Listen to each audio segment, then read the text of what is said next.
Well, hello everybody. Will you look at these beauties? My wife, the master gardener of the house, picked these this morning off our Satsuma tree. And that's all these from just one Satsuma tree. It was a really great year. And in fact, this really isn't even maybe half of them. We've given them to neighbors and we've eaten as many as we can. They look green, but they're ripe and they're ready to eat.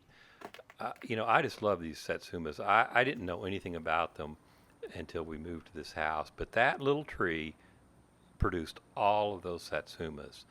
I didn't get a picture before I started to, or before she started to harvest it, but you can see from that section she hasn't done how many are on the tree.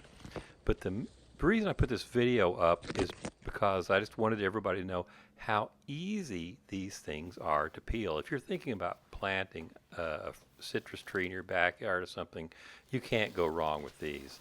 They're just they just peel so easily. They come off clean. They're seedless. And sometimes they're even easier than this, but there you go, done. And really, they're just as sweet as can be. They don't have a lot of that white pulp on them, so you can just, and with no seeds, you can just pop them right on your mouth. And for harvesting, unlike oranges, when I lived in California, I had orange trees. They have thorns on them. I didn't know that, but these, there's no thorns on the tree. Uh, the little dwarf trees like the one in our backyard are easy to harvest, and you can just, boom, you're ready. Pop those in your mouth, good to go.